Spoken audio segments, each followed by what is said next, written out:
In the dim and somber town of Taiwan, there arose a tale so blackened by fate, so drenched in shadow, that it might well have been whispered by the wind itself, had the wind the power to speak.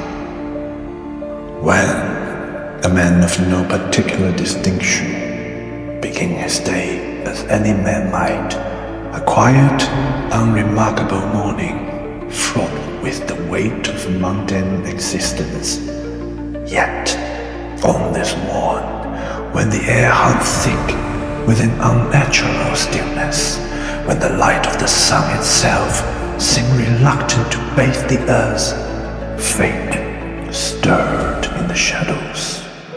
It was then that he encountered her, a figure, delicate and trembling, stepped from the very mists that coiled like serpents in the hollow spaces of the world. A maiden, young and fair, though her beauty was shadowed by something darker, a heaviness, a burden, too great for one so fragile to bear. She staggered beneath the weight of a bundle, her steps faltering, her breath ragged, as though the very air conspired against her. In that instant, one felt his heart lurch, caught between awe and an unspoken dread.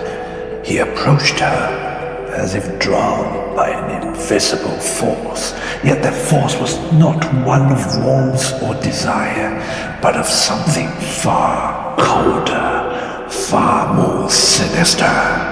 With a voice as soft as a sigh, she spoke to him, and her words were drenched in sorrow. She told him of a life racked with cruelty, sold by her own blood to a wealthy man, whose household was ruled by the cold hand of a jealous wife. In her misery, she fled, cast adrift upon the world, with nowhere to turn, nowhere to hide.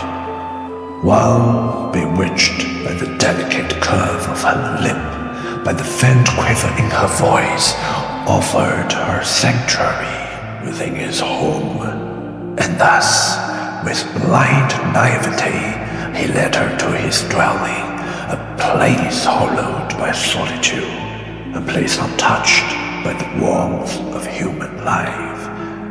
Inside, the house seemed to breathe with a slow, oppressive rhythm, as though the very walls mourned the silence they housed.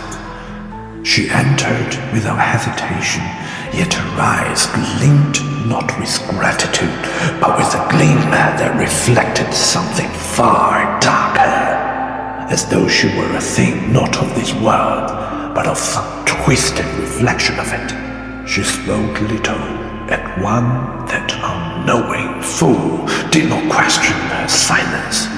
In his heart there stirred only a sense of pity, and perhaps something far more dangerous, a desire to possess that which should have remained untouched. Days passed in this strange, haunted domesticity, and soon one spoke of the girl to his wife Chen, a woman whose mind, unlike his, was not clouded by the haze of misplaced compassion. She sensed the danger, the malignancy that clung to the girl like a rotting shroud, but when, blind in his misguided charity, refused to heed her warnings.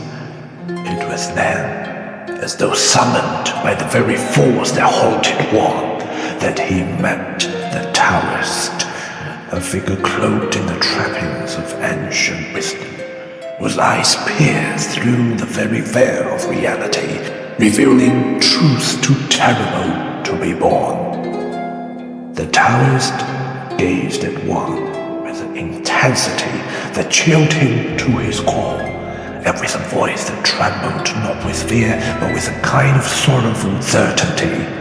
He spoke of things that no man should know, scenes that had been set in motion long before Wang had even breathed his first breath.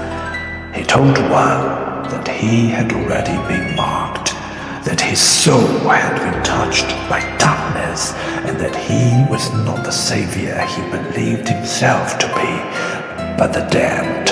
Foolishly, Wang dismissed the old man's words, thinking them no more than the ravings of one who sought coin with his tales of woe. Yet, in the marrow of his bones, he felt the stirrings of a truth he dare not acknowledge. The air round him seemed thick now, suffused with a dread that clung like the weight of a tombstone.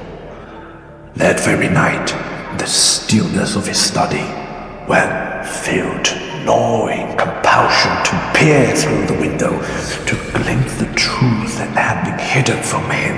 His heart hammered in his chest, for he knew, even before he saw it, that his worst fears would be confirmed. And so it was.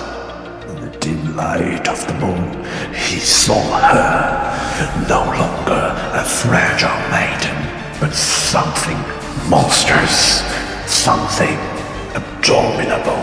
The girl, whose form had once been so delicate, had shed her guise to reveal her true nature, a creature of grotesque proportions, its face bloated and green, its eyes the colors of the abyss. She was no maiden, no lost soul seeking solace.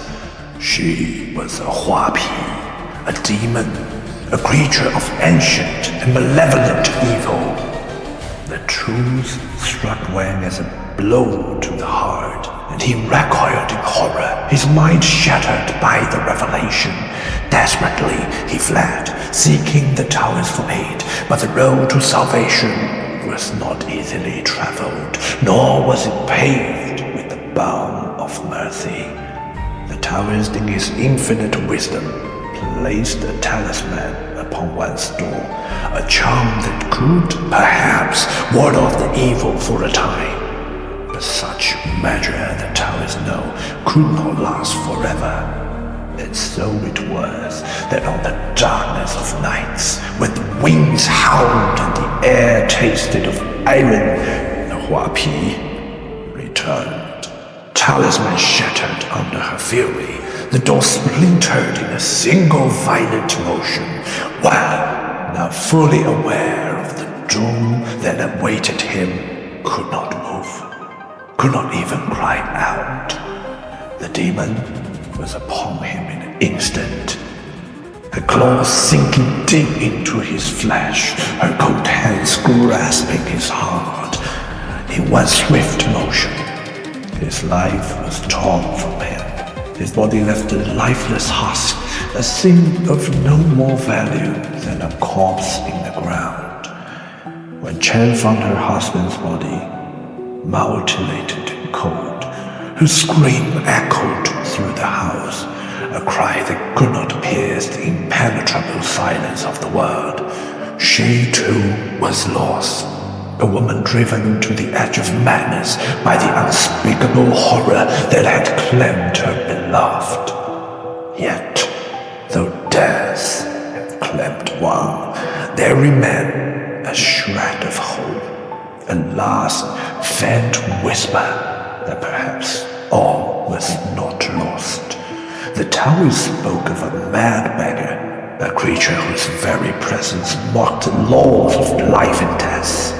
He, though filthy and cruel, held the key to undoing what had been done. Desperate and broken, Chen sought out his beggar, enduring humiliation and degradation. The beggar, in his twisted madness, offered her a vile test, one so foul and degrading that it could only be described as a thing from the depths of hell itself.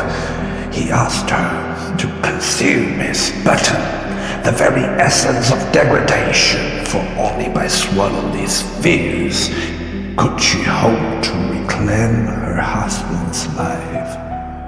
With a heart filled with shame but driven by a love too deep to understand, Chen did as the beggar demanded. The moment the substance settled within her throat, she felt a strange sensation, a cold, crawling mass that wound its way down into her chest, where it stopped, frozen and still.